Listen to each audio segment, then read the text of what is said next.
رات کا آخری پہر تھا جب وہ دانیال ملک کے ساتھ حویلی کے داخلی دروازے پر کھڑی تھی۔ اس کی دھڑکنیں پل بھر کو رکی تھیں۔ چاروں طرف سناٹا تھا اور ہو کا عالم تھا۔ حویلی کی بڑی بڑی دیواریں خوفناک منظر پیش کر رہی تھیں۔ وہ اس حویلی میں بنی ہو کر آئی تھی۔ اس لمبی دیواروں کے اس پار کیسے لوگ تھے، کیسی دنیا تھی، اس بات سے وہ بالکل انجان تھی۔ اپنے ظالم کزن کے قتل کی وجہ سے وہ سزا کے طور پر ونی ہو کر آئی تھی۔ اس کے خاندان والوں نے صفاقی کی انتہا کرتے ہوئے اس کو ونی میں دے دیا تھا۔ اب یہیں کھڑی رہنا ہے یا اندر بھی جانا ہے؟ تبھی دانیال ملک کی سرد آواز اس کے کانوں سے ٹکرائی تو وہ سوچوں سے باہر آئی۔ دانیال ملک گاڑی کی ڈکی سے سارا سامان نکال رہا تھا۔ وہ خاموشی سے شکستہ قدموں سے اس کے پیچھے چلتی حویلی کا داخلی دروازہ عبور کر گئی۔ اندر بھی ہر طرف اندھیرا تھا۔ دانیال نے ہاتھ بڑھا کر ایک چھوٹی لائٹ آن کی تو حویلی روشنی میں نہا گئی۔ اس نے حیرت سے چاروں جانب دیکھا۔ حویلی انتہا کی خوبصورت تھی۔ ہر چیز نفاست سے رکھی گئی تھی۔ اس نے ستائشی نگاہوں سے اس حویلی کو دیکھا۔ کل آرام سے دیکھ لینا، ابھی اپنا سامان اٹھاؤ اور کمرے میں چلو۔ دانیال ملک نے اس کو پوری حویلی کو گھورتا دیکھ کر سخت لہجے میں کہا۔ وہ لب کاٹتی اپنا باری سامان اٹھا کر اس کے پیچھے چلنے لگی۔ کچھ دیر کے بعد وہ دونوں ایک کمرے کے سامنے کھڑے تھے۔ دانیال ملک نے چابی سے دروازہ کھولا اور سامان اندر رکھ کر لائٹس آن کی تو وہ بھی اندر آ گئی۔ کمرہ بھی حویلی کے جیسا خوبصورت اور کشادہ تھا۔ اس نے حسرت سے اس کمرے کو دیکھا۔ کبھی ایسے کمرے میں رہنا اس کا خواب ہوا کرتا تھا، مگر یہ خواب اس طرح حقیقت کا روپ دھارے گا اس نے کبھی تصور بھی نہ کیا تھا۔ اس نے اپنا سامان ایک طرف رکھ دیا۔ دانیال ملک اسے چھوڑ کر واش روم میں بند ہو چکا تھا۔ وہ ہاتھوں کی انگلیاں مروڑتے ہوئے صوفے کی ایک سائڈ پہ ٹک گئی۔ اب نہ جانے قسمت اس کے ساتھ کیا کھیل کھیلنے والی تھی۔ اس نے دکھ سے سوچا، ابھی تو دانیال ملک کا رویہ سر چادر اوڑھے ہوئے تھا تو باقیوں کا کیا ہونا تھا؟ کیسے سہنا تھا، کیسے برداشت کرنا تھا اس کو؟ بے قصور ہوتے ہوئے بھی اس کو تاعمر کے لیے سزا سنا دی گئی تھی۔ بے بسی ہی بے بسی تھی۔ اس نے اپنے آنسوؤں کو حلق میں اتارا۔ اب یہیں پہ بیٹھی رہو گی ساری رات کیا؟ اٹھو اور فرش پہ بستر لگا کر سو جاؤ۔ دانیال ملک جب شاور لے کر نکلا تو اس کو ایسے ہی بیٹھا دیکھ کر تڑک کر بولا۔ وہ خاموشی سے اٹھ گئی۔ مگر بستر کہاں سے لاتی؟ وہ تو ساتھ بس اپنے کپڑے اور ضروری سامان ہی لائی تھی۔ یہ لو تکیہ اور چادر، اب سے فرش پہ ہی سونا، مجھے دوبارہ کہنا نہ پڑے۔ وہ حقارت سے تکیہ اور چادر اس کی جانب پھینکتا ہوا بولا۔ اس نے دھندلائی ہوئی آنکھوں سے تھام لیے اور فرش پہ بستر لگا کر لیٹ گئی۔ تبھی دانیال ملک نے اے سی کا ٹیمپریچر کم کر دیا جس سے اس کو سردی لگنے لگی تھی، مگر وہ چپ چاپ لیٹی رہی۔ نام کیا تھا تمہارا؟ میں بھول گیا۔ تبھی اس کی آواز آئی تھی، جی سمن باجوہ۔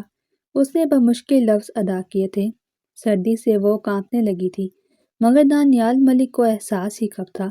میری ایک بات کان کھول کر سن لو سمن باجوہ، اگر یہاں سکون سے رہنا چاہتی ہو تو ہر حکم پہ سر جھکانا، چاہے وہ تمہارے حق میں بہتر ہو یا نہ ہو، کیونکہ تم یہاں ونی ہو کر آئی ہو۔ اس بات کو مرتے دم تک نہیں بھولنا۔ اپنے اندر کا غبار وہ اس پہ نکال کر سو چکا تھا۔ اس کی آنکھوں سے آنسو بہتے چلے گئے اور پھر صبح اس کے اٹھنے سے پہلے ہی اس کے آنے کی خبر پوری حویلی میں پھیل چکی تھی۔ آبدہ بیگم کے اندر غصے کی چنگاریاں جلنے لگی تھیں۔ تبھی انہوں نے ایک ملازم کو کہہ کر اس کو بلانے کے لیے بھیجا۔ نیند میں تھی جب اس کو دروازے پہ کھٹکھٹانے کی آواز آئی تو وہ فوراً سے اٹھ کے بیٹھی اور دانیال ملک کی طرف دیکھا جو ابھی تک بے سود سویا پڑا تھا۔ وہ جلدی سے اپنے کپڑے درست کرتی اٹھی اور دوپٹہ اوڑھ کر دروازہ کھولا۔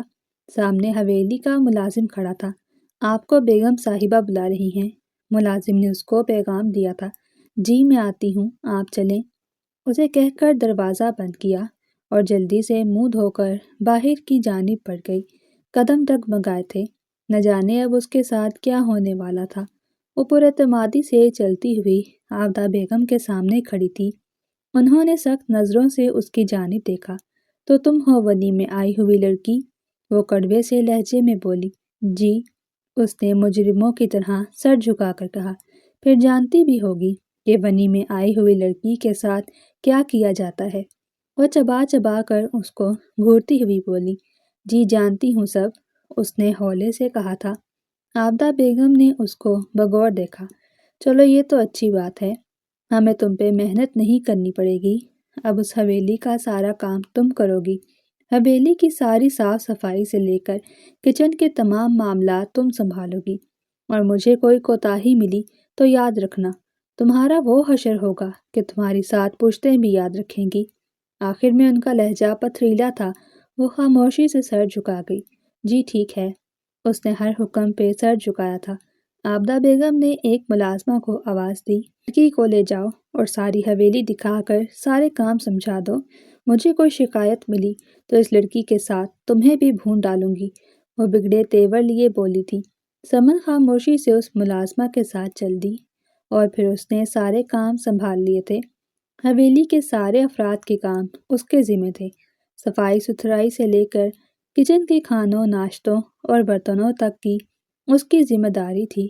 اس نے خاموشی سے اپنی ساری ذمہ داریاں قبول کر لی تھیں۔ وہ خود پہ مضبوط خول چڑھائے کاموں میں جت گئی۔ وہ مزید خود پہ زندگی تنگ ہوتے نہیں دیکھ سکتی تھی۔ ابھی بھی وہ کچن میں کھڑی برتن دھو رہی تھی کہ نیا حکم صادر ہو گیا۔ آپ دانیال صاحب کے کپڑے استری کر دیں، وہ کہہ رہے ہیں برتن بعد میں دھو لینا، ایک ملازمہ نے آ کر کہا، تو وہ برتن چھوڑ کر کمرے کی جانب بڑھ گئی۔ یہ لو، یہ کپڑے استری کر دو جلدی، مجھے لیٹ ہو رہی ہے۔ دانیال ملک اسے کپڑے تھما کر خود واش روم میں چلا گیا۔ وہ جلدی سے کپڑے لے کر استری سٹینڈ کے پاس آ گئی اور جلدی سے استری کرنے لگی۔ استری کم سپیڈ پر کپڑوں کی سلوٹیں سیدھی نہیں کر رہی تھی، تو اس نے سپیڈ بڑھا دی۔ تبھی کپڑے ہائی سپیڈ پر چپک گئے۔ اس کا دل اچھل کر حلق میں آ گیا۔ اس نے جلدی سے کپڑوں کو استری سے الگ کیا، تو اس جگہ سے کپڑے پھٹ گئے۔ کپڑے اس کے ہاتھ میں کانپ کے رہ گئے۔ یہ کیا ہو گیا؟ اب وہ مجھے نہیں چھوڑیں گے، وہ صدمے سے کپڑوں کو دیکھتے ہوئے بولی۔ یہ کیا کیا جاہل لڑکی، کپڑے جلا دیے میرے۔ تبھی پیچھے سے دانیال دھاڑا تھا۔ وہ سہم گئی۔ وہ جان کر نہیں کیے، غلطی سے ہو گئے۔ وہ اپنے ڈر پہ قابو پاتے بمشکل بولی، کیا غلطی سے ہو گئے؟ تم نے میرے کپڑے جلا دیے۔ وہ اس کو بازو سے پکڑتے بفر گیا تھا۔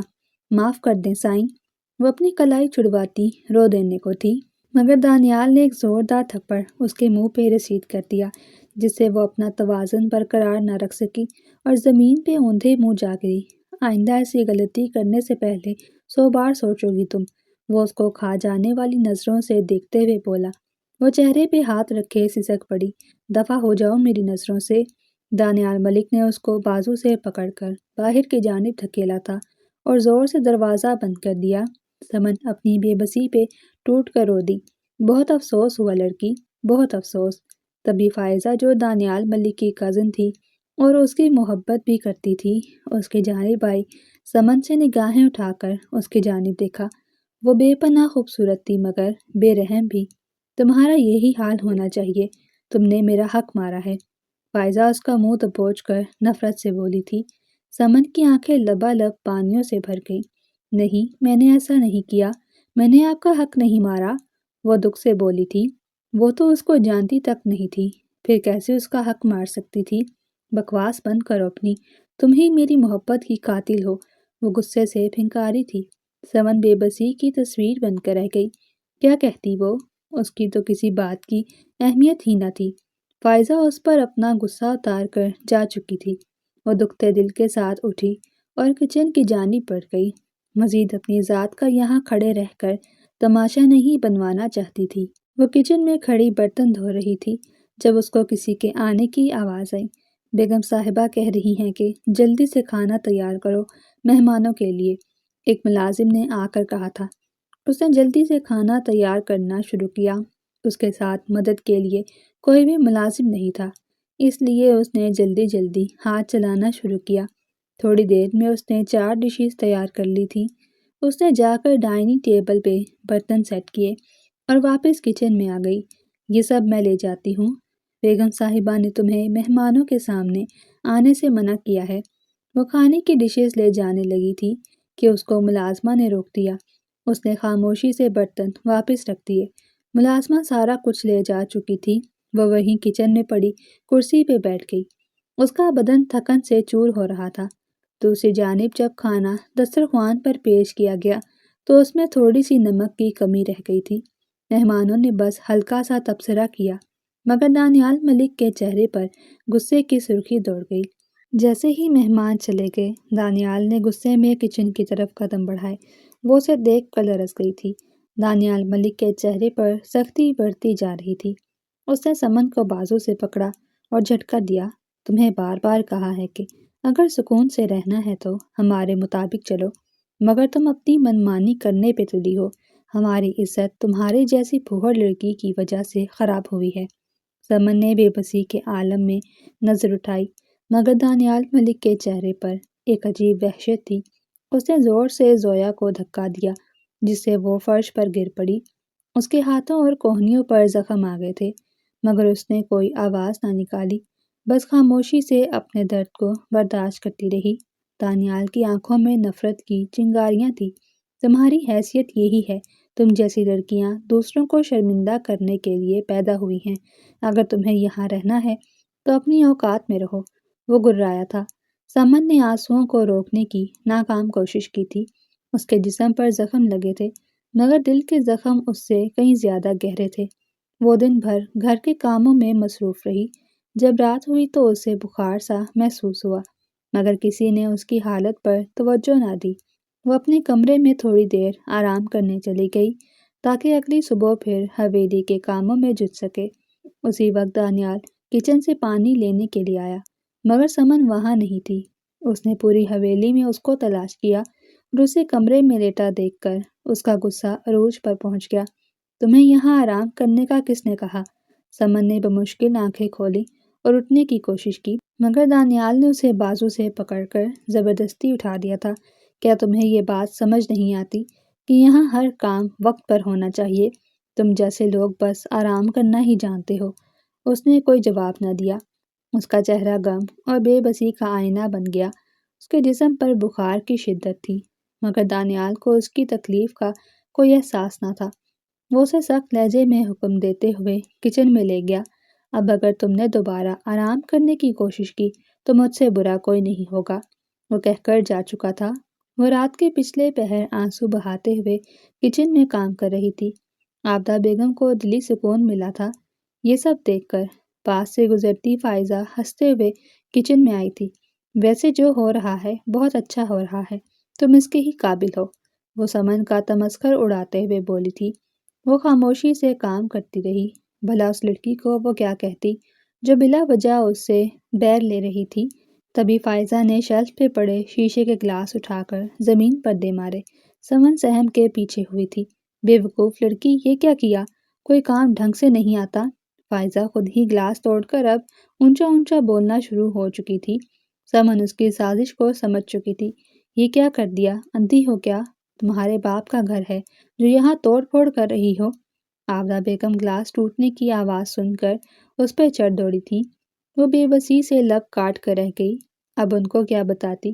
یقین تو وہ کبھی نہ کرتی، مگر اور ضرور اس کو ذلیل کر دیتی۔ اس نے خاموش رہنا ہی بہتر سمجھا۔ اب کھڑی کھڑی منہ کیا دیکھ رہی ہو؟ اٹھاؤ سب، صاف کرو جگہ، وہ اس کو قہربار نظروں سے دیکھتے ہوئے بولی۔ فائزہ اس کو ذلیل کروا کے چپکے سے نکل چکی تھی۔ وہ کانچ کے بکھرے ٹکڑے اٹھانے لگی۔ وہ کمرے میں آ کر اپنا بستر لگانے لگی۔ دانیال خاموشی سے اپنا فون استعمال کر رہا تھا۔ اچانک اس کی آواز پہ پلٹی تھی۔ جی، اس نے مڑ کر کہا تھا۔ دانیال نے فون سائڈ پہ رکھا۔ ادھر آ کر میرے پاؤں دباؤ، اس نے حکم صادر کیا تھا۔ وہ چھوٹے چھوٹے قدم اٹھاتی اس کے پیروں کے پاس آ کر زمین پہ بیٹھ گئی اور اس کے پیر دبانے لگی۔ دانیال ملک جو صبح کا تھکا ہوا تھا، پیروں کو تھوڑی راحت ملتے دیکھ کر نیند کی وادیوں میں جانے لگا۔ سمن مسلسل اس کے پیر دبا رہی تھی۔ صبح کی وہ بھی تھکی ہوئی تھی۔ اس کی آنکھوں میں بھی نیند اتر آئی تھی، مگر وہ بنا رکے اس کے پیروں کو دباتی رہی۔ تبھی دانیال نے اپنے پیر زور سے کھینچے تھے۔ وہ ڈر کے پیچھے ہوئی۔ دفع ہو جاؤ، مجھے نیند آ رہی ہے۔ روز ہی میرے کہے بغیر میرے پیر دبانے آ جایا کرنا، وہ آنکھیں بند کیے ہی بولا تھا۔ وہ خاموشی سے سر ہلا کر اٹھ گئی اور جا کر لیٹ گئی۔ بستر پہ لیٹ کے وہ اپنے اور اس حویلی کے لوگوں کے رویوں کے بارے میں سوچتی چلی گئی۔ حویلی کی دوسری خواتین بھی اس کے ساتھ سخت رویہ اپنائے ہوئی تھی۔ وہ جب کام ختم کر کے سانس لینے کو بیٹھتی تو فوراً ایک نئی ذمہ داری اس کے حوالے کر دی جاتی۔ کبھی کبھی تو اسے کھانا کھانے کا وقت بھی نہ ملتا۔ جب وہ تھکی ہوئی اپنے کمرے میں واپس آتی تو رات کے سناٹے میں چپکے سے اپنے غم کو آنسوؤں میں بہا دیتی۔ اس کا وجود اس حویلی میں جیسے مسلسل آزمائش کا شکار تھا۔ ہر روز اس کے ساتھ ایسا سلوک کیا جاتا جیسے وہ کوئی بے جان چیز ہو جس کے جذبات اور احساسات کی کوئی قدر نہ ہو۔ اس کی ہر صبح ایک کٹھن دن کے آغاز کے ساتھ ہوتی اور رات تھکن سے چور جسم اور دل کے ساتھ اختتام پذیر ہوتی۔ اس نے کبھی ایسی زندگی کا خواب میں بھی تصور نہ کیا تھا۔ ہر طرف نفرت ہی نفرت تھی، دھتکار ہی دھتکار تھی۔ اس کا قصور بس اتنا تھا کہ وہ قاتل کی بہن تھی۔ صبح وہ اٹھی، شاور لینے گئی تو کوئی بھی نل کام نہ کرے، کسی میں بھی پانی نہیں آ رہا تھا۔ اس نے باہر جا کر دیکھا تو باہر کے سب نلکوں میں پانی آ رہا تھا۔ وہ لب کاٹتی واپس آ گئی۔ اس نے پھر سے واش روم میں آ کر کوشش کی کہ شاید اب کوئی چل جائے، مگر پھر بھی کسی نل سے پانی نہ آیا۔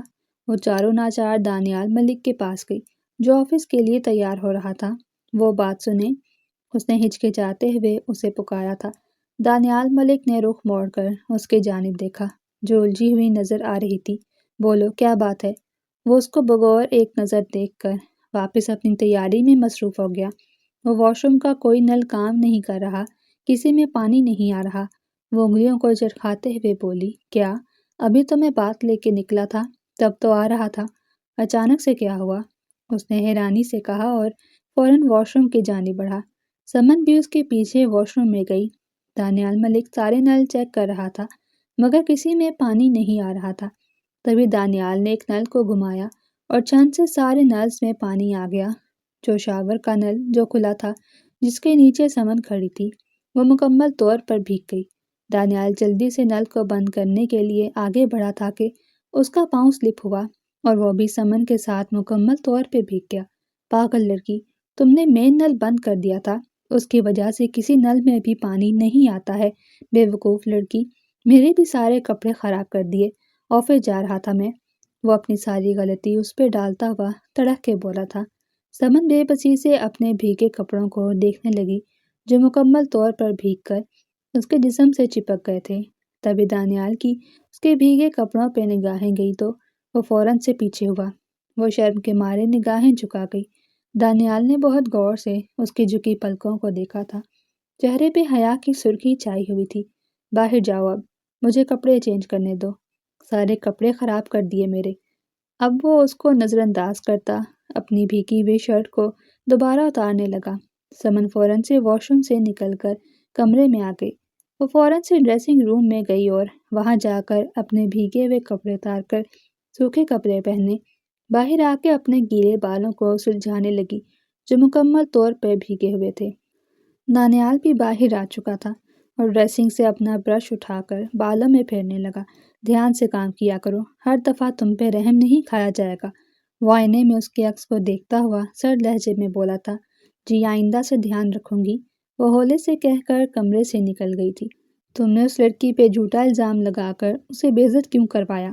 فائزہ فون میں مگن تھی جب مائدہ نے آ کر اس کو سخت لہجے میں کہا تھا۔ کون سا الزام؟ وہ حیرت سے بولی، پھر کچھ یاد آنے پہ طنزیہ انداز میں ہنستی۔ آگے آگے دیکھو میں کرتی کیا ہوں۔ اس نے میری جگہ لی ہے، میں اس کی زندگی اس پہ تنگ نہ کر دوں تو میرا نام بھی فائزہ ملک نہیں، وہ شفقت سے بولی تھی۔ مائدہ بہن کو تعصب سے دیکھ کر رہ گئی۔ کیوں تم بلا وجہ کا اس سے بیر لے رہی ہو؟ وہ کون سا اپنی مرضی سے آئی ہے، بیچاری بنی ہو کر آئی ہے۔ مائدہ نے اس کو افسوس سے دیکھ کر کہا تھا، جو بھی ہے، مگر میں اس کو معاف نہیں کر سکتی۔ اس نے مجھ سے میری محبت چھینی ہے، میں اس کا وجود مٹا دوں گی۔ وہ جنونی انداز میں بولی تھی۔ بس کر دو فائزہ، آگے اس معصوم پہ کم ظلم ہوتا ہے جو تم بھی حصے دار بن رہی ہو۔ مائدہ نے اس کا ضمیر جگانا چاہا تھا مگر وہ اور بھی بھر گئی۔ تم نے محبت کی ہوتی نا تو پھر پوچھتی کیسے لگتا ہے۔ اپنی جگہ کسی اور کو دیکھ کر فائزہ نے جذبات کی روح میں بہہ کر کہا، مجھے اگر محبت ہوتی نا فائزہ تو میں کبھی مر کر بھی تمہاری طرح نہ کرتی، کیونکہ جو تم کر رہی ہو اور جو آگے کرنا چاہتی ہو وہ سراسر ظلم اور زیادتی ہے۔ مائدہ نے صاف کوئی سے بہن کو آئینہ دکھایا تھا۔ تم میرے معاملے سے دور رہو، مجھے تمہاری کسی بکواس میں دلچسپی نہیں۔ وہ مائدہ کو باتوں سے مشتعل ہوتی واپس فون میں مگن ہو گئی۔ ٹھیک ہے، نہیں بولتی کچھ، مگر تم تھوڑا سا اس پہ رحم کھاؤ۔ وہ تمہاری مجرم نہیں ہے، بلکہ جو سب حویلی میں اس کے ساتھ کر رہے ہیں وہ سب اس کے مجرم ہے۔ کولوں کے بل کی طرح اس سے اتنی بڑی حویلی کا کام کرواتے، پلیز ان ظالموں کے ساتھ تم بھی پس جاؤ گی۔ باز آ جاؤ فائزہ، اللہ کی لاٹھی بے آواز ہے۔ وہ آخری بار اپنی کہہ کر کمرے سے نکل گئی تھی، مگر فائزہ کے دل و دماغ پہ کوئی اثر نہ ہوا تھا۔ وہ اب بھی شفافیت کے ساتھ ڈٹی تھی۔ وہ جلدی سے سب کے لیے ناشتہ تیار کرنے لگی۔ اس کو آج دیر ہو گئی تھی۔ ناشتے کا سب انتظار کر رہے تھے۔ اس نے جلدی جلدی ہاتھ چلائے اور پراٹھے، چائے، آملیٹ وغیرہ بنا کر ڈائننگ ٹیبل پہ لے آئی۔ وہاں سب حویلی کے افراد موجود تھے۔ آفتاب بیگم نے اس کو سخت نگاہوں سے گھورا۔ آج اتنی دیر کیوں کر دی؟ پتہ ہے نا سب ناشتے کا کب سے انتظار کر رہے ہیں؟ وہ غصے سے بولی۔ ناشتے کی ٹیبل پہ بیٹھے دانیال ملک، آلیان اور ملک صاحب اور جاوید ملک اور باقی سب نے اس کی جانب دیکھا تھا۔ وہ شرمندگی سے سر کو جھکا گئی اور خاموشی سے ناشتہ ٹیبل پر لگا کر خود کچن میں جا کر ناشتہ کرنے لگی۔ تبھی آلیان، دانیال ملک کا چھوٹا بھائی، کچن میں داخل ہوا۔ آپ کیوں آ گئے چھوٹے صاحب؟ مجھے کہہ دیتے۔ وہ فوراً سے ناشتہ چھوڑ کے کھڑی ہوئی تھی۔ آلیان نے ایک نظر اس معصوم سی لڑکی کو دیکھا جو جب سے آئی تھی مسلسل آزمائش کا شکار تھی۔ نہیں بھابھی، کوئی بات نہیں، مجھے گرم پانی چاہیے تھا، اس لیے میں خود ہی آ گیا۔ آپ آرام سے ناشتہ کریں۔ وہ کہہ کر خاموشی سے اوون میں پانی گرم کرنے لگا۔ سمن اسے دیکھتی رہی۔ اس گھر کے افراد میں سے پہلی بار کسی نے اس سے اس قدر احترام اور نرم لہجے میں بات کی تھی۔ اس کی آنکھوں میں نمی سی اتر آئی تھی۔ بیٹھ جائیں بھابھی، ناشتہ کر لیں، میں کھا نہیں جاؤں گا آپ کو۔ اس کو مسلسل کھڑا دیکھ کر اس نے مسکرا کے میٹھا سا طنز کیا تھا۔ وہ سٹپٹا گئی۔ وہ اوون سے گرم پانی لے کر جا چکا تھا۔ وہ بھی واپس بیٹھ کے پھر سے ناشتہ کرنے لگی۔ دانیال آفس کے لیے گاڑی میں بیٹھا ہی تھا کہ فائزہ بھاگتے ہوئے اس کی جانب آئی۔ دانیال ملک نے اس کو سخت نظروں سے گھورا تھا۔ اس کو بالکل بھی اس کی یہ حرکت پسند نہ آئی تھی۔ وہ دانیال، مجھے یونیورسٹی سے لیٹ ہو رہا ہے، پلیز آپ مجھے چھوڑ دیں گے؟ وہ گہرے گہرے سانس لیتے ہوئے بولی تھی۔ بھاگ کر آتے ہوئے اس کی سانس پھول چکی تھی۔ تمہیں میں نے کتنی بار کہا ہے کہ مجھے دانیال کہہ کر مت بلایا کرو، بھائی کہہ کے بلایا کرو۔ دانیال ملک اسٹیئرنگ پہ اپنی گرفت مضبوط کرتے ہوئے چبا چبا کر بولا تھا۔ اور میں نے بھی آپ سے کتنی بار بولا ہے کہ میں آپ کو اپنا بھائی نہیں مانتی؟ وہ بھی تب کر دو بدو بولی تھی۔ دانیال ملک مارے اشتعال کے برا حال ہو گیا تھا۔ وہ کچھ سخت کہنے ہی والا تھا کہ تبھی آلیان آ گیا۔ فائزہ آ جاؤ، میں تمہیں چھوڑ دیتا ہوں، بھائی کو لیٹ ہو رہی ہے۔ آلیان اپنی گاڑی فائزہ کے پاس کھڑی کرتے ہوئے بولا تھا۔ نہیں، مجھے نہیں جانا تمہارے ساتھ، وہ ہٹ دھرمی سے بولی تھی۔ دانیال ملک اس کو قہربار نظروں سے دیکھتے ہوئے اپنی گاڑی لے کر بیرونی دروازہ پار کر گیا تھا۔ بھائی تو چلے گئے، اب بتاؤ، اب بھی نہیں جانا کیا تمہیں میرے ساتھ؟ آلیان دانیال ملک کی گاڑی کو جاتے ہوئے دیکھ کر بولا تھا۔ وہ سلگ اٹھی تھی۔ دانیال ملک کا اس کو نظر انداز کرنا سخت زہر تھا۔ اس نے گھڑی پہ ٹائم دیکھا۔ یونیورسٹی 20 منٹ میں سٹارٹ ہونے والی تھی۔ آج اس کا ایک امپورٹنٹ ٹیسٹ تھا، اس لیے وہ چاروں ناچار آلیان کے ساتھ بیٹھ گئی۔ آلیان اپنی فتح پہ دل کھول کر مسکرا دیا تھا۔ تو مس، آپ بھائی کے ساتھ کیوں جانا چاہتی تھی؟ شادی شدہ مرد پہ اس طرح ڈورے ڈالنا اچھی بات نہیں۔ اس کی بات پر وہ سر سے پیر تک جل اٹھی تھی۔ اس نے گھور کر آلیان کی جانب دیکھا۔ تم اپنی بکواس بند رکھو، میرے معاملات میں بولنے کی جرات مت کرنا۔ وہ انگلی کو اٹھاتے اس کو وارن کرتے ہوئے بولی تھی۔ اس کو ہمیشہ اپنے اور دانیال ملک کے بیچ بولنے والا زہر لگتا تھا۔ کب تک ان کے پیچھے بھاگتی رہو گی فائزہ؟ چھوڑ دو، وہ تمہیں پسند نہیں کرتے، خود کو کیوں تھکا رہی ہو ان کے لیے؟ ان کی شادی ہو چکی ہے اب۔ آلیان اس کو رسانیت سے سمجھاتے ہوئے بولا تھا، جو اس کی پسند سے بخوبی واقف تھا، مگر وہ اس کی باتیں سن کر ہتھے سے ہی اکھڑ گئی تھی۔ میں تمہیں آخری بار کہہ رہی ہوں آلیان، اپنی بکواس بند کر لو، ورنہ میں تمہارا خون پی جاؤں گی۔ وہ جنونی سی ہو گئی تھی۔ آلیان اس کو دیکھتا رہ گیا۔ اس کے پاگل پن سے وہ اچھے طریقے سے واقف ہو چکا تھا، مگر اس نے اس کے پاگل پن کو ٹھیک کرنے کا ایک بہترین فیصلہ لے لیا تھا۔ وہ فائزہ کو دل ہی دل میں پسند کرتا تھا، مگر جب اس کو معلوم ہوا کہ وہ دانیال ملک کو پسند کرتی ہے تو وہ خاموش ہو گیا۔ مگر اب جب دانیال ملک کی شادی ہو گئی تھی اور وہ اس کی شادی شدہ زندگی میں رکاوٹ پیدا کرنا چاہ رہی تھی تو اس نے فائزہ کو خود سے منسوب کرنے کا سوچ لیا تھا۔ وہ پودوں کو پانی دے رہی تھی جب دانیال کی گاڑی حویلی میں داخل ہوئی۔ سمن اس بات سے انجان خاموشی سے پودوں کو پانی دینے میں مصروف تھی۔ دانیال ملک سمن کو دیکھ کر خاموشی سے اس کی جانب آیا۔ تبھی سمن نے پانی کا رخ بدلا تھا کہ وہ گھاس کو بھی تھوڑا سا پانی دے دے، مگر اس نے انجانے میں سامنے کھڑے دانیال ملک کو مکمل طور پر بھگو ڈالا۔ وہ اپنے بھیگے ہوئے کپڑوں کو دیکھ کر سمن کو اب کھا جانے والی نظروں سے دیکھ رہا تھا۔ وہ اندر تک لرز گئی۔ دانیال ملک کے تیور حد سے زیادہ خطرناک لگ رہے تھے۔ وہ ڈر کے 2 قدم پیچھے ہوئی۔ وہ میں نے جان کر نہیں کیا، غلطی سے ہو گیا، وہ سہمے ہوئے انداز میں بولی تھی۔ دانیال ملک نے اس کو بازو سے زور سے دبوچ کر اپنی طرف کھینچا۔ تبھی اس کے پیر پائپ سے الجھ گئے اور وہ دھڑام سے زمین بوس ہوا تھا، اور اس کے ساتھ ہی سمن بھی ہو چکی تھی۔ گیلی گھاس پر اب اس کی سفید شرٹ مکمل طور پہ مٹی سے لبریز تھی۔ دانیال کا غصہ 7ویں آسمان کو پہنچ چکا تھا۔ آخر تم مجھے کتنا ٹارچر کرو گی؟ صبح بھی میرے کپڑے خراب کر دیے اور اب بھی مجھے مٹی سے گندا کر دیا۔ کتنا ٹارچر کرنا ہے مجھے اب؟ وہ غصے سے دھاڑا تھا۔ سمن ڈر کے اس کے اوپر سے اٹھنے لگی کہ پھر پھسل کر اس کے اوپر ہی گر گئی۔ یہ منظر فائزہ نے اپنے کمرے کی کھڑکی سے ضبط سے دیکھا تھا۔ اب اٹھو میرے اوپر سے، یا یہاں ہی بستر لگانا ہے تم نے؟ وہ پھنکارا تھا۔ وہ گھبرا کے اس کے اوپر سے زمین کے سہارے اٹھی اور فوراً اندر کی جانب چلی گئی۔ پیچھے دانیال ملک اس کو سلاتے سناتا اٹھ کھڑا ہوا تھا۔ حویلی کے ملازمین نے چھپ کر یہ نظارہ دیکھا تھا اور پھر اس صورتحال پہ ہنس پڑے۔ اندر آ کر جلدی سے اس نے شاور لیا تھا اور پھر ڈرائر سے اپنے بالوں کو سکھانے لگی۔ دانیال ملک نے بھی اندر آ کر واش روم کا رخ کیا اور آدھے گھنٹے کے بعد نکلا تھا۔ تب تک وہ بھی اپنا حلیہ درست کر چکی تھی۔ دانیال ٹاول لپیٹ کر باہر آیا تھا۔ سمن اس کو دیکھ کر سرخ پڑی اور کمرے سے باہر جانے لگی۔ رکو، میرے کپڑے نکال کر جاؤ، تمہاری وجہ سے خراب ہوئے ہیں۔ وہ اس کو یاد دلانا نہیں بھولا تھا۔ سمن نے خاموشی سے سر جھکائے اس کے کپڑے نکال لے اور کمرے سے جانے لگی کہ پھر دانیال ملک کی آواز آئی تھی۔ اندھی ہو کیا؟ دیکھ کر کپڑے نہیں نکال سکتی؟ اس شرٹ کا بٹن ٹوٹا ہوا ہے۔ اس نے شرٹ پہنتے ہوئے ٹوٹا بٹن اس کی جانب کیا تھا۔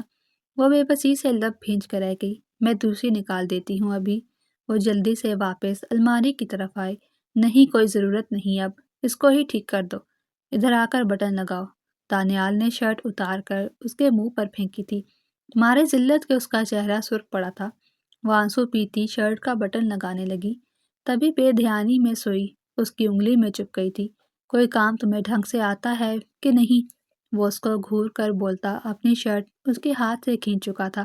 جاؤ، خود ہی لگا لوں گا میں بٹن، کوئی کام بھی ڈھنگ سے نہیں آتا۔ وہ اس کو کڑوی کسیلی سناتا اب خود اپنا بٹن لگا رہا تھا۔ اس نے دھندلائی ہوئی آنکھوں سے اس دشمن جاں کو دیکھا اور خاموشی سے کمرے سے نکل گئی۔ سبھی لوگ آبدہ بیگم کے کمرے میں موجود تھے۔ عالیان نے آبدہ بیگم سے اپنے اور فائزہ کے رشتے کی بات کی تھی، جس پر انہوں نے رضامندی ظاہر کرتے سب کو اسی بات کے لیے اپنے کمرے میں بلایا تھا۔ عالیان اور دانیال ملک صاحب، جاوید ملک اور ان کی زوجائیں سب کمرے میں موجود تھی۔ میں نے ایک اہم فیصلہ کرنے کے لیے تم سب کو بلایا ہے۔ مجھے امید ہے تم سب اس فیصلے پہ سر جھکاؤ گے۔ آبدہ بیگم کی اس بات پر سب نے ان کی طرف دیکھا تھا۔ جی جی ماں جی، آپ جو بھی فیصلہ کریں گی وہ ہمارے حق میں بہتر ہوگا۔ ملک صاحب ماں کی بات پر تابعداری سے بولے تھے۔ ہاں، تو اس لیے میں نے یہ فیصلہ کیا ہے کہ عالیان اور فائزہ کی بات طے کر دی جائے، وہ دو ٹوک انداز میں بولی تھی۔ سبھی نے حیرت سے ان کی جانب دیکھا تھا سوائے عالیان کے۔ مگر ماں جی، آپ جانتی ہیں فائزہ عالیان سے 2 سال بڑی ہے، تو پھر کس طرح یہ رشتہ طے پائے گا؟ عالیان کی ماں نازیہ بیگم نے مداخلت کی تھی تو آبدہ بیگم نے ان کو گھوری سے نوازا تو وہ سر جھکا گئی۔ ماں جی، ہمیں آپ کا فیصلہ منظور ہے، آپ جیسا چاہیں گی ویسا ہی ہوگا۔ ملک صاحب نے تابعداری سے آبدہ بیگم کے حکم کے آگے سر جھکا دیا تھا۔ جی ماں جی، مجھے بھی آپ کے اس فیصلے پہ کوئی اعتراض نہیں ہے۔ جاوید صاحب نے بھی اس رشتے کو قبولیت کی سند بخش دی تھی۔ ان کی بات پہ باقی سب بھی متفق ہو گئے تھے۔ دانیال ملک کو بھی یہی بہتر لگا تھا۔ اس نے بھی سب کی ہاں میں ہاں ملا دی۔ فائزہ کی ہر دھرمی وہ پہلے ہی دیکھ چکا تھا۔ ٹھیک ہے پھر شادی کی تیاری کرو، 1 ماہ میں ان دونوں کا سادگی سے نکاح کر دیں گے۔ آفتاب بیگم نے دوسرا حکم صادر کیا تھا۔ ملک جاوید اور ملک صاحب نے خاموشی سے سر جھکا دیا۔ دونوں بھائیوں میں ایک مضبوط رشتہ جڑنے جا رہا تھا۔ وہ مطمئن تھے۔ آپ سب اب اپنے اپنے کمرے میں جا سکتے ہیں۔ آفتاب بیگم نے اپنی بات مکمل کر کے ان سب کو جانے کی اجازت دے دی تھی تو آہستہ آہستہ ان کا کمرہ خالی ہو گیا۔ وہ اور آلیان رہ گئے تھے۔ تھینک یو دادو، آپ بہت اچھی ہیں۔ آلیان آفتاب بیگم کا ہاتھ چومتے ہوئے محبت سے بولا تو وہ بھی ہولے سے مسکرا دی۔ آلیان ان کا لاڈلا پوتا تھا، پھر وہ کیسے اس کی بات کو ٹال سکتی تھی؟ اور پھر جب یہ رشتے کی خبر فائزہ تک پہنچی، وہ پاگل سی ہو گئی تھی۔ کمرے کی ساری چیزیں اٹھا اٹھا کر پھینک رہی تھی۔ وہ کیسے میری زندگی کا اتنا بڑا فیصلہ کر سکتی ہیں، وہ بھی مجھ سے پوچھے بغیر؟ کس نے حق دیا ان کو؟ وہ پاگلوں کی طرح خود کو نوچ رہی تھی۔ مائدہ نے تعصب سے اپنی بہن کو دیکھا۔ تو پھر کس سے شادی کرنا چاہتی ہو؟ دانیال بھائی سے، جن کی پہلے ہی شادی ہو چکی ہے۔ مائدہ غصے سے بولی تھی۔ اس کو فائزہ اس وقت سخت زہر لگ رہی تھی، جو اتنے اچھے رشتے کو ٹھکرا رہی تھی۔ ہاں ہاں، میں اس سے ہی شادی کرنا چاہتی ہوں۔ میں دانیال کے علاوہ کسی سے شادی نہیں کروں گی، وہ چیختے ہوئے بولی تھی۔ تبھی نورین بیگم کمرے میں داخل ہوئی۔ یہ کیا کمرے کا حشر بنا کے رکھا ہے؟ فائزہ تم پاگل ہو گئی ہو؟ دماغ خراب ہو گیا ہے تمہارا؟ نورین بیگم فائزہ کو اس طرح سے چیزیں پھینکتے ہوئے دیکھ کر تڑپ کے بولی۔ ان کو بیٹی کی ہر دھرمی ایک آنکھ نہیں بھائی تھی۔ امی، آپ نے یہ سب کیسے ہونے دیا؟ آپ جانتی ہیں نا میں دانیال سے کتنی محبت کرتی ہوں، پھر آپ نے کیسے آلیان کا رشتہ قبول کر لیا؟ وہ ان کے غصے کو نظر انداز کرتے ہوئے بولی تھی۔ نورین بیگم نے سخت نظروں سے اس کی جانب دیکھا۔ تم پاگل ہو گیا فائزہ، اس کی شادی ہو چکی ہے، ابھی بھی اس کے پیچھے پڑی ہو؟ چھوڑ دو جان اس کی، اور یہ جو رشتہ طے ہوا ہے خاموشی سے شادی کر لو، ورنہ مجھ سے برا کوئی نہیں ہوگا۔ ذلیل نہ کرنا مجھے اور اپنے باپ کو سب کے سامنے، وہ فائزہ کو جھنجھوڑ کر بولی تھی، جو اپنے ساتھ انہیں بھی پریشان کرنے پہ تلی تھی۔ نہیں امی نہیں، میں کسی حال میں یہ شادی نہیں کروں گی، دیکھ لینا شادی والے دن بھاگ جاؤں گی میں گھر سے۔ میں دانیال کے علاوہ کسی سے شادی نہیں کروں گی، سنا آپ لوگوں نے؟ وہ ہذیانی کیفیت میں چیخی تھی۔ نورین بیگم کا اچانک اس پہ ہاتھ اٹھا تھا اور اس کے گالوں پہ نشان چھوڑ گیا۔ مائدہ نے حیرت سے منہ پہ ہاتھ رکھا تھا۔ تمہاری شادی آلیان سے ہی ہوگی، اس کے علاوہ کسی سے نہیں ہوگی۔ اگر تم نے کوئی بھی غلط حرکت کرنے کی کوشش کی تو تمہاری ہڈیاں توڑ کر میں اسی کمرے میں ڈال دوں گی، سمجھی؟ نورین بیگم اسے وارن کر کے جا چکی تھی۔ وہ گال پہ ہاتھ رکھ کے سسک پڑی۔ مائدہ خاموشی سے کمرے سے نکل گئی تھی، اور پھر خاموشی سے فائزہ اور آلیان کی شادی ہو گئی تھی۔ وہ لب بھینچ کر اس کی سیج سجائے بیٹھی تھی، مگر آلیان ابھی تک نہیں آیا تھا۔ اس کی کمر تختہ ہو گئی تھی۔ وہ فوراً سے اٹھی اور جا کر سادہ سا سوٹ زیب تن کر کے لیٹ گئی۔ شادی کے ہنگاموں سے اس کا بدن تھک کے چور ہو گیا تھا۔ وہ فوراً سے نیند کی وادیوں میں گم ہو گئی۔ تھوڑی دیر کے بعد آلیان بھی کمرے میں آ گیا تھا۔ اس کو سویا ہوا دیکھ کر ٹھنڈی سانس بھر کے رہ گیا۔ اس نے اپنی شیروانی کے بٹن کھولے اور واش روم کی جانب بڑھ گیا۔ خود کو تازہ دم کرنے کے بعد وہ فائزہ کے پہلو میں آ کر لیٹ گیا۔ وہ خاموشی سے اس کو دیکھنے لگا، جو سوئی ہوئی معصوم سی پری لگ رہی تھی۔ اس کی سفید رنگت میں گلابی پن تھا، جس سے صاف ظاہر تھا کہ وہ کافی دیر روتی رہی ہے۔ آلیان نے آہستہ سے اس کو اپنے ساتھ لگا لیا۔ اس کی خوشبو اس کو مسرور کر رہی تھی۔ جذبات انگڑائیاں لے کر بیدار ہوئے تھے۔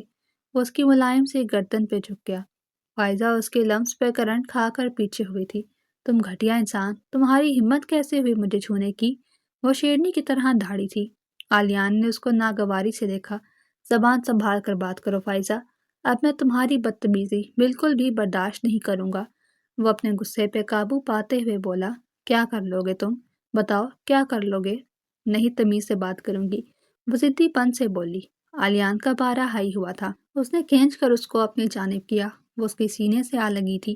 فائزہ نے اس کے سینے پہ زور سے مکے مارتے اس کو دور کرنا چاہا، مگر آلیان ٹس سے مس نہ ہو۔ اب بتاؤ کرو گی کہ نہیں تمیز سے بات؟ اس کو بے بسی سے پھڑپڑاتا دیکھ کر آلیان نے کہا تھا۔ نہیں کروں گی تمیز سے بات، تم جیسے گھٹیا انسان سے کبھی بھی تمیز سے بات نہیں کروں گی۔ وہ اپنی بات پہ ڈٹی رہی تھی۔ عالیان نے اس کی عقل ٹھکانے لگانے کا سوچ لیا تھا۔ اس نے زور سے فائزہ کو بیڈ پہ پھینکا اور خود اس کے اوپر آ گیا۔ فائزہ کی آنکھیں پھٹنے کو تھی۔ نہیں عالیان، خبردار جو میرے قریب آئے تو میں جان سے مار دوں گی تمہیں۔ وہ خوف سے چیخی تھی مگر عالیان نہیں رکا تھا۔ آج وہ اس کے سارے بل کس دینا چاہتا تھا۔ عالیان اس کے ہاتھوں کو اپنی مضبوط گرفت میں لیتے اسے بیڈ سے پن کر چکا تھا۔ پلیز عالیان نہیں، میں بڑی ہوں تم سے، ایسے مت کرو، وہ بے بسی سے التجائی لہجے میں بولی۔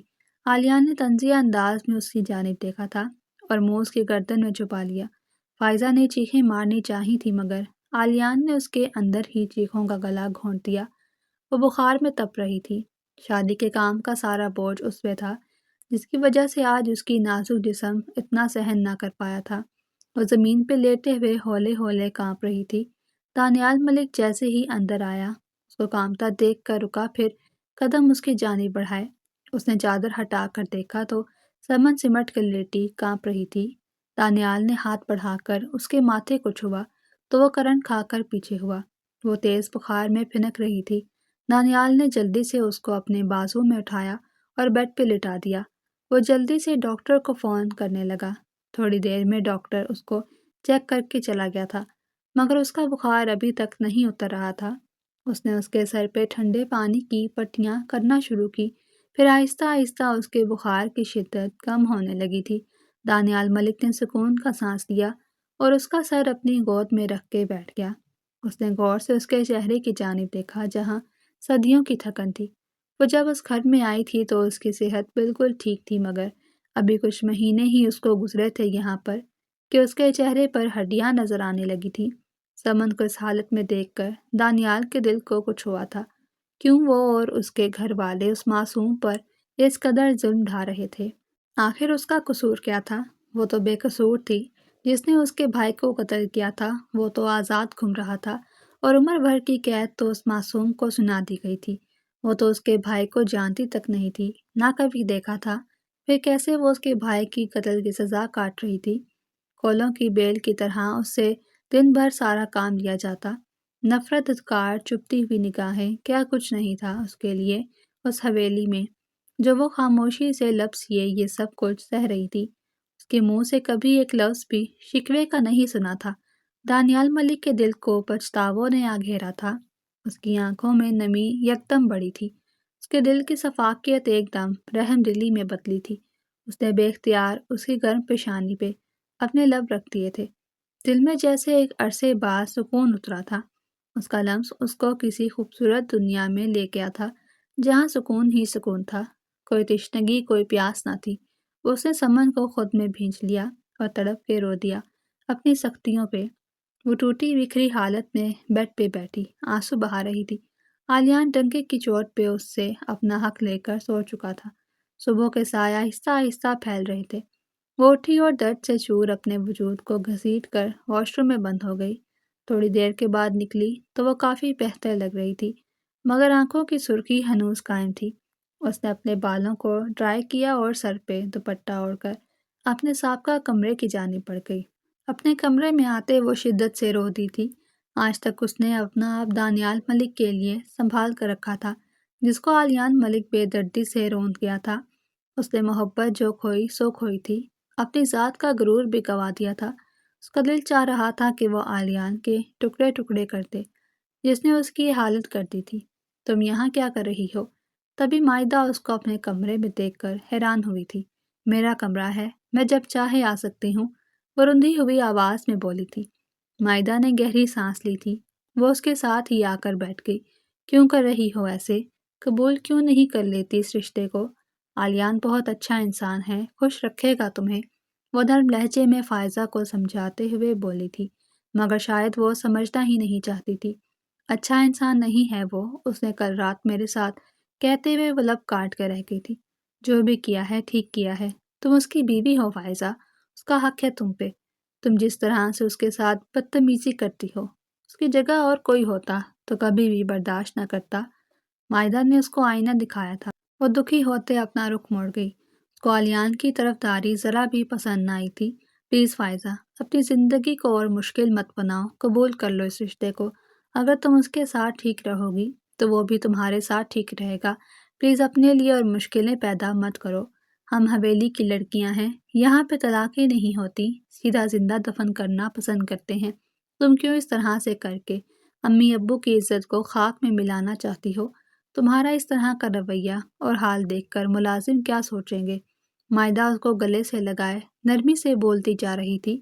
اب کی بار فائزہ کے دل پہ اس کی باتیں اثر انداز ہوئی تھیں۔ فائزہ کی آنکھیں لبالب پانیوں سے بھر گئی تھیں۔ چلو شاباش، اب اپنے کمرے میں جاؤ اور آلیان کے ساتھ ہی نیچے ناشتے کی ٹیبل پر آنا۔ مائدہ کی بات سن کر وہ خاموشی سے اپنے کمرے کی جانب بڑھ گئی۔ مائدہ نے اس کے بات مان لینے پہ شکر کیا تھا۔ آپ کو بیگم صاحبہ کہہ رہی ہیں کہ کنویں سے پانی جا کر لے کر آئیں۔ وہ کچن میں کھڑی برتن دھو رہی تھی جب ملازمہ نے آ کر اس کو پیغام دیا۔ مگر میں کیسے؟ مجھے تو کنویں سے پانی ہی نہیں نکالنا آتا، اس نے بے بس لہجے میں کہا تھا۔ تو کوئی بات نہیں، میرے ساتھ چلو، میں تمہیں سکھا دیتی ہوں پانی کیسے نکالتے ہیں، پھر تم پانی نکال لینا۔ سمن اس کی بات پہ اس بات میں سر ہلاتی اس کے ساتھ چل پڑی۔ وہ حویلی کی دوسری سائڈ پر آ گئی تھی جہاں پہ بڑا سا کنواں بنا ہوا تھا۔ پہلی بار وہ اس کنویں کو دیکھ رہی تھی، ورنہ اس کو کبھی بھی یہاں آنے کا اتفاق نہیں ہوا تھا۔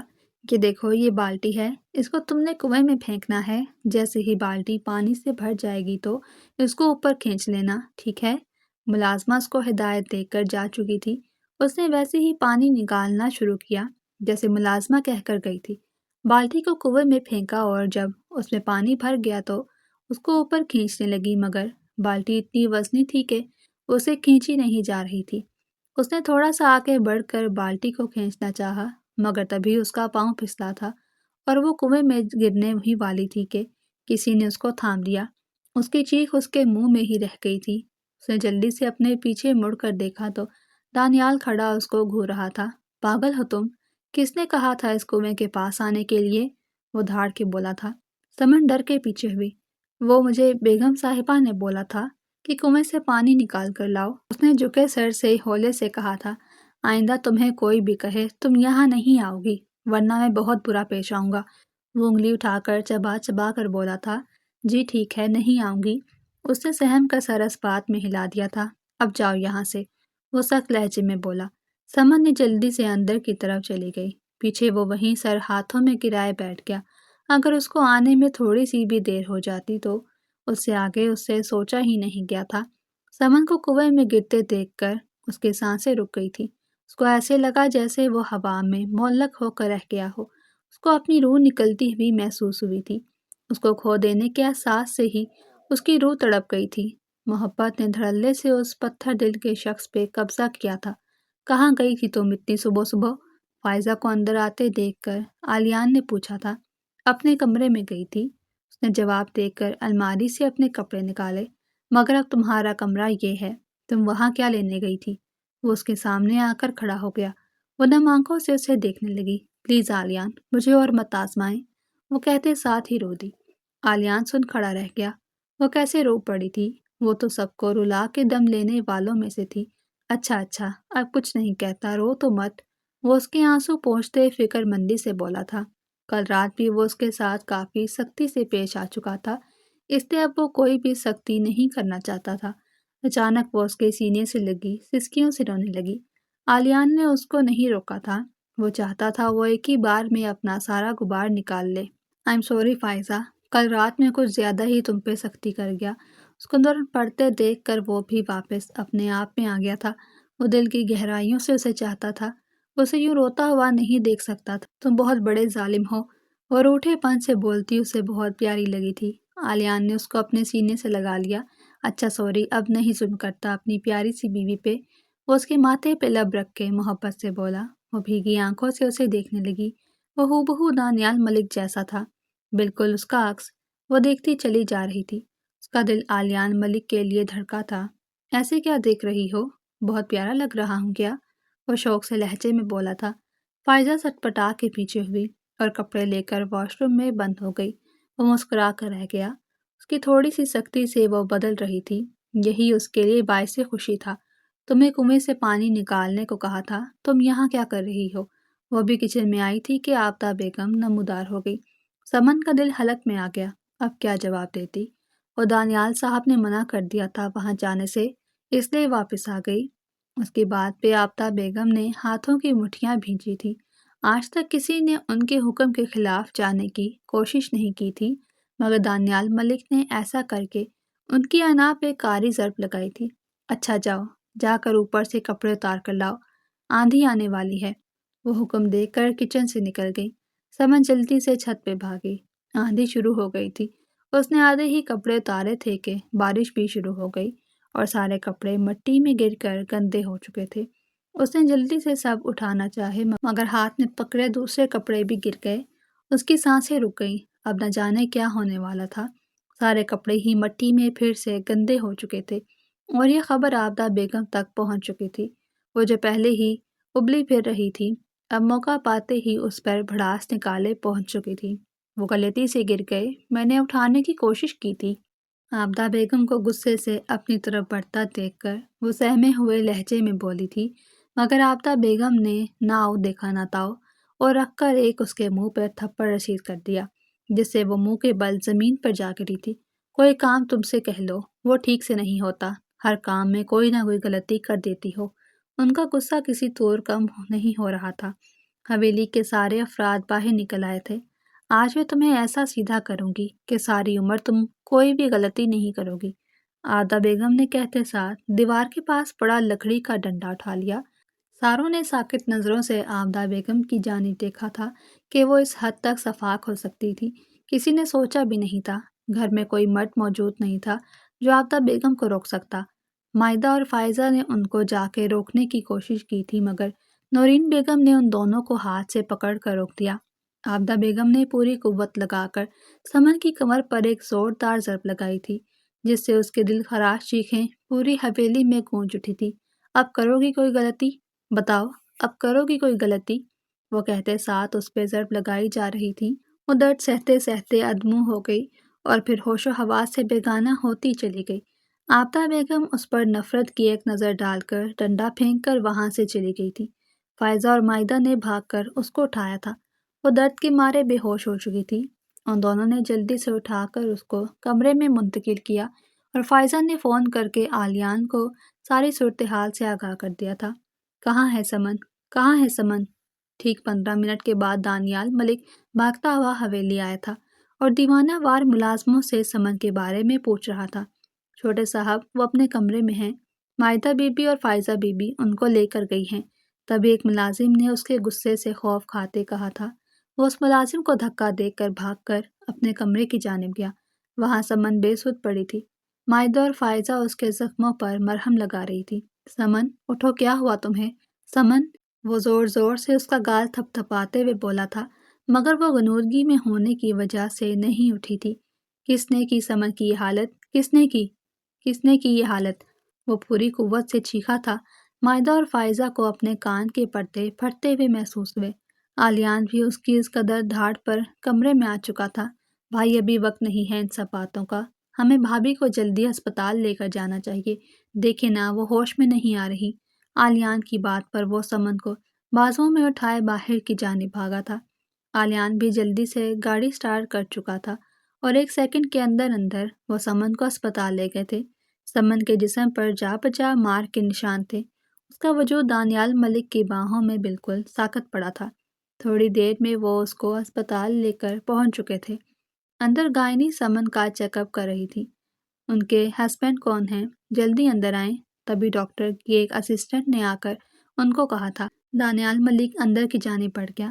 ان کی یہ حالت کس نے کی ہے؟ ڈاکٹر دانیال ملک کو مشکوک نظروں سے دیکھتے ہوئے بولی تھی، جیسے اس نے اس کا یہ حال کیا ہو۔ مجھے نہیں معلوم ڈاکٹر، جب میں گھر آیا تو یہ بے ہوش پڑی تھی۔ وہ آنکھوں میں سرخی لیے ضبط سے بولا تھا۔ خیر آپ کا جو بھی پرسنل میٹر رہا ہو میں اس میں نہیں بولوں گی، مگر ان کی حالت کافی خراب ہے۔ ہمیں ان کو 2 سے 3 دن ہسپتال میں رکھنا ہوگا کیونکہ ان کو کافی جگہ گہرے زخم آئے ہیں۔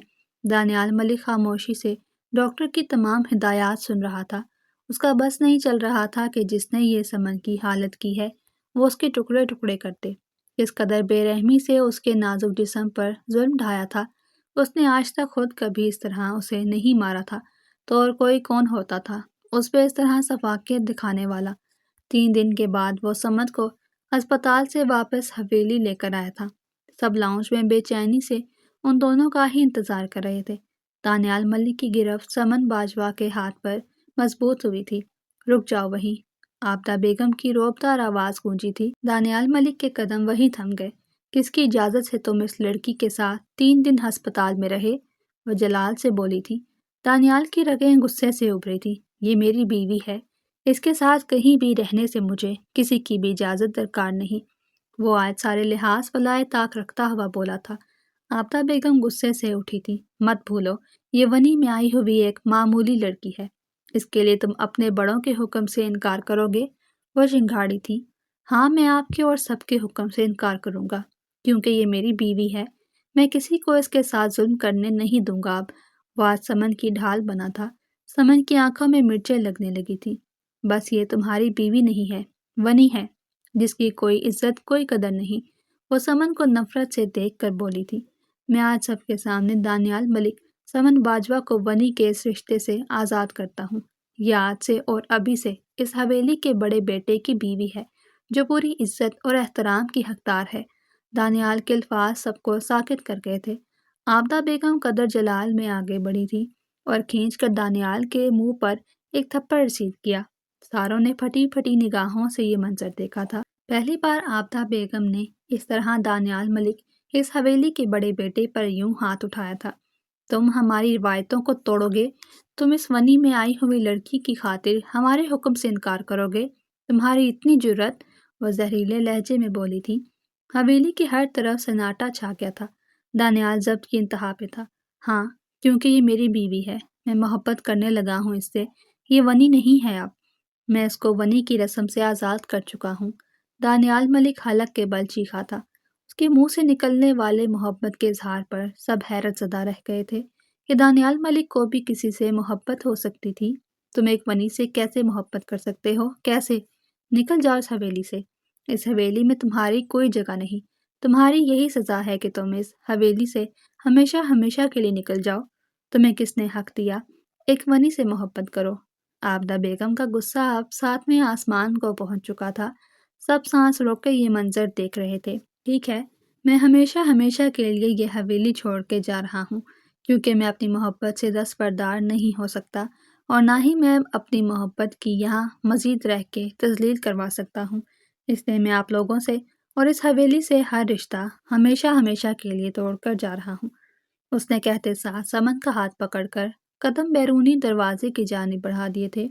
اس کے اس فیصلے سے نازیہ بیگم تڑپ کے آگے آئی تھی۔ یہ آپ کیا کر رہی ہیں؟ روک لیں، وہ کہاں جائے گا؟ ایسے مت کریں میرے بچے کے ساتھ۔ نازیہ بیگم دانیال ملک کو حویلی سے جاتے دیکھ کر بکھلائی تھی، مگر آبدہ بیگم نے ان کی التجاؤں کو رد کر دیا تھا۔ مائدہ، فائزہ اور عالیان کی آنکھوں میں آنسو آ گئے تھے ان دونوں کو جاتا دیکھ کر۔ باقی سب خاموش تماشائی بنے تھے۔ ملک صاحب اور جاوید ملک ایک لفظ بھی ماں کے سامنے نہیں بول پائے تھے۔ عالیان نے دکھ سے اپنی صفاق دادی کو دیکھا تھا، جن سے اس نے بے پناہ محبت کی تھی، مگر آج ان کی صفاقی پہ اس کا دل رول دیا تھا۔ دونوں کے بیچ گہری خاموشی تھی۔ دانیال ملک چپ چاپ ڈرائیونگ کر رہا تھا۔ وہ بے بسی سے لب کاٹے جا رہی تھی۔ یہ کیا ہو گیا تھا اس کی وجہ سے؟ کاش وہ بول پاتی کہ وہ ونی کی رسم سے آزادی نہیں چاہتی، وہ ظلم کی عادی ہو گئی ہے۔ کاش وہ بول پاتی۔ کم از کم دانیال یوں اپنوں سے دور تو نہ ہوتا۔ وہ ہر معاملے میں خود کو قصوروار سمجھ رہی تھی۔ بات سنیں، اس نے ہمت کر کے اس سے بات کرنے کا سوچا تھا۔ وہ نہیں چاہتی تھی اس کی طرح وہ بھی اپنوں سے دور ہو جائے۔ مسلسل آزمائش ہی اس کا مقدر ٹھہرے۔ ہاں بولو، نرم سے لہجے میں جواب ملا تھا۔ اس کی ہمت بندھی۔ اس نے خشک ہونٹوں پہ زبان پھیری۔ آپ پلیز مجھے چھوڑ دیں، یوں میری خاطر اپنوں سے دور نہ ہو۔ اس نے اذیت سے آنکھیں بند کرتے بات مکمل کی تھی۔ دل اندر سے تڑپا تھا۔ کیا تمہارا دماغ تو ٹھیک ہے؟ دانیال نے اچانک بریک لگائی تھی۔ سمن ڈر سی گئی۔ جی ٹھیک ہے، وہ ہکلاتے ہوئے بولی۔ دانیال ملک نے اس کو گھوری سے نوازا۔ سمن، مجھ سے الگ ہونے کا کبھی سوچنا بھی مت، میں سب کو چھوڑ سکتا ہوں تمہارے لیے۔ وہ سمن کا ہاتھ تھامے محبت سے چور لہجے میں بولا تھا۔ سمن کی نگاہیں جھک گئی۔ دل کے ویران خانوں میں محبت کی کونپل پھوٹی تھی۔ اسے بھی معلوم نہ ہوا تھا یہ ستم ڈھانے والا کب اس کے دل میں اترتا چلا گیا تھا، کب اس کا دل اس ستم گر کا طلبگار ہونے لگا تھا۔ میں بھی آپ کو چھوڑ کر نہیں جانا چاہتی دانیال، مگر شاید میرے نصیب بہت برے ہیں، ان میں کوئی بھی خوشی نہیں لکھی گئی۔ اس کی آواز رن گئی تھی، آنکھوں میں نمی اتر آئی تھی۔ میں تمہارے ساتھ ہوں سمن، مقدر کا لکھا بدل دوں گا اپنی محبت سے، مجھ پہ بھروسہ رکھو اور میرا ساتھ دو بس۔ وہ اس کے ماتھے پہ لب رکھتا بولا۔ سمن شرم سے سرخ پڑی تھی۔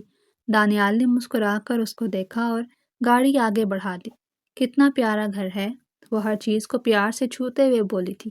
دانیال مسکرا دیا۔ ہاں بالکل تمہاری طرح، یہ گھر تمہارا ہے، آج سے تم اس کی مالک ہو، اپنی مرضی سے جیسے چاہے رہنا، آج سے میں بھی تمہارا۔ وہ شوق سے لہجے میں بولتا اس کو سمٹنے پر مجبور کر گیا۔ دانیال نے محبت پاش نظروں سے اسے دیکھا تھا۔ میں بھی آپ کی ہوں دانیال، ہمیشہ سے، وہ بس دل میں کہہ سکی تھی۔ چلو آؤ مل کر صفائی کرتے ہیں، اپنی اس پیاری سی دنیا کو سجاتے ہیں۔ وہ اس کا ہاتھ پکڑ کر بولا تھا۔ وہ مسکراتے ہوئے اس کے ساتھ سارے گھر کی صفائی کرنے لگی۔ اس نے ہر چیز کو محبت سے چھوا تھا اور محبت سے سجایا تھا۔ ایک عمر کے بعد جیسے اس کے دل کو قرار آیا تھا اور یوں ہی محبت سے وقت گزرتا چلا گیا۔ دانیال صبح آفس جاتا اور سمن گھر سنبھالتی، اور جب دانیال آفس سے آ جاتا تو دونوں مل کر کھانا کھاتے اور کبھی کبھی باہر گھومنے پھرنے نکل پڑتے۔ دونوں ایک دوسرے کے ساتھ پا کر خوش تھے، طمانینت ان کے چہرے سے جھلکتی تھی۔ محبت نے دونوں کو اپنے رنگ میں رنگ دیا تھا۔ دانیال ذرا دیکھیے گا دروازے پہ کون ہے، میں ذرا کھانا بنا لوں ورنہ جل جائے گا۔ سمن نے اس کو کچن سے آواز لگائی تھی جو ٹی وی میں مگن تھا۔ اس کی آواز پہ دانیال ملک نے اٹھ کر دروازہ کھولا تو وہ پتھر ہو گیا۔ سامنے آفتاب بیگم اور سبھی گھر والے کھڑے تھے۔ بیٹا اندر آنے کا نہیں بولو گے؟ آفتاب بیگم لہجے میں شفقت سموئے بولی۔ نہیں کیوں نہیں دادو، اندر آئیں۔ اس نے سب کے لیے راستہ چھوڑ دیا تھا، سب اندر آ گئے تھے۔ نازیہ بیگم بھاگ کر بیٹے کے گلے لگ گئی۔ اتنے مہینوں سے وہ ان سے دور تھا۔ کیسا ہے میرا بیٹا، کتنا کمزور ہو گیا ہے؟ وہ اس کے ماتھے پہ بوسہ دیتے ہوئے لاڈ سے بولی تھی۔ سمن بھی ان سب کی آوازیں سن کر کچن سے باہر آ گئی تھی۔ وہ تو سکتے میں چلی گئی تھی ان سب کو دیکھ کر۔ السلام علیکم، اس نے ہمت کر کے سب کو سلام کیا تھا۔ آفتاب بیگم آہستہ آہستہ اپنی لاٹھی کے سہارے چلتے ہوئے اس کی جانب آئیں۔ کیسی ہے میری بیٹی؟ ان کے لہجے میں محبت ہی محبت تھی۔ ان کی اتنی محبت پہ سمن روتے ہوئے ان کے سینے سے لگ گئی۔ آفتاب بیگم بھی رو دی، سب کی آنکھوں میں نمی اتر گئی تھی۔ آلیان بھائی کو گلے لگا کر مسکرا دیا۔ چلو بیٹا اپنے گھر چلو، ہم سب تم دونوں کو لینے آئے ہیں، وہ ضعیف سے لہجے میں بولی تھی۔ ان کا سارا غرور اور تنتنا وقت نے نکال پھینکا تھا۔ سمن ان کی بات پہ دانیال کی جانب دیکھا، اس نے نم آنکھوں سے اس بات پہ سر ہلا دیا تھا۔ سب مسکرا دیے۔ ملک صاحب نے بیٹے کو گلے لگا لیا۔ بیٹے کی جدائی نے انہیں بھی پل میں بوڑھا کر دیا تھا۔ ہر طرف خوشیوں کا سما چھا گیا تھا، دل سے غموں کے بادل چھٹ چکے تھے اور خوشیاں مسکرا اٹھی تھیں۔ سمن بھاگ کر سب کے لیے کچھ بنانے جانے لگی کہ اس کو چکر سا آ گیا، وہ وہیں گر گئی۔ سمن، دانیال نے بھاگ کر اس کو تھاما تھا۔ جلدی سے ڈاکٹر کو فون کیا گیا۔ گھبرانے کی کوئی بات نہیں، یہ ماں بننے والی ہیں۔ ڈاکٹر کے منہ سے الفاظ نکلے ہی تھے کہ آفتاب بیگم نے خوشی سے سمن کو گلے لگا لیا۔ مبارک ہو دادو، آپ کے دونوں پوتے باپ بننے والے ہیں، آلیان چہکتے ہوئے بے باک انداز میں بولا تھا۔ سمن اور فائزہ شرما گئی تھی، باقی سب کہا مار کر ہنس دیے۔ دانیال ملک بھی سمن کو شرماتے ہوئے دیکھ کر ہنستا چلا گیا۔